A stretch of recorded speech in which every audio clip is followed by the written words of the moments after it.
Suzanne Dracius.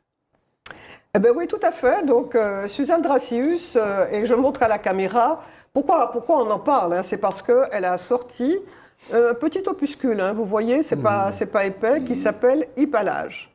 Alors, Suzanne Dracius, elle est certainement plus connue aux États-Unis, en Europe qu'en Martinique. C'est quelqu'un dont le premier roman a apparu en 1989, ça s'appelle L'autre qui danse.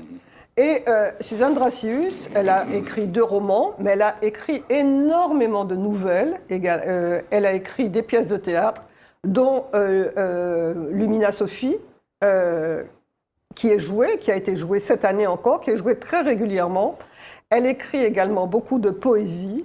Et elle a aussi participé à des beaux livres et elle a participé à des livres de jeunesse. Donc c'est quelqu'un qui écrit beaucoup et qui est traduite aussi bien aux États-Unis que dans l'Europe entière, qui participe à de nombreux salons, elle était récemment elle participait à un salon au niveau de la poésie et également à Villers-Cotterêts, qui est là où ça a été le château qui a été rénové. Donc elle a une activité qui est une activité intense et c'est quelqu'un qui a fait des lettres classiques, donc latin-grec.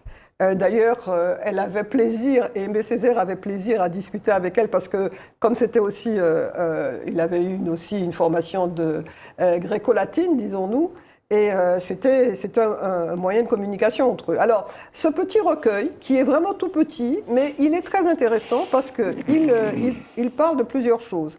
Il parle, par exemple, de ce qu'on appelle de l'importance de la traduction. Et pourquoi c'est intéressant? Je ne sais pas si vous vous souvenez, au moment de l'investissement de Joe Biden, il y avait une jeune poétesse afro-américaine qui avait dit un de ses poèmes.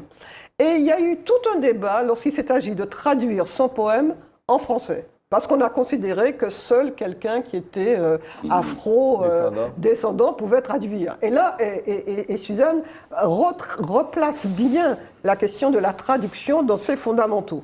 Et puis ensuite, elle a ce qu'elle appelle les figures oubliées. Donc elle va parler d'un certain nombre de femmes. Donc Olympe de Gouges, Suzanne Dracius, Suzanne Roussy-Césaire et Paulette Nardal. Et elle va également parler de la non-couleur de l'esclavage à propos du documentaire qui a été fait par Beaucelin, parce qu'il y a une projection au Sénat, et ce qui lui permet de faire un peu l'historique de l'esclavage dans le monde.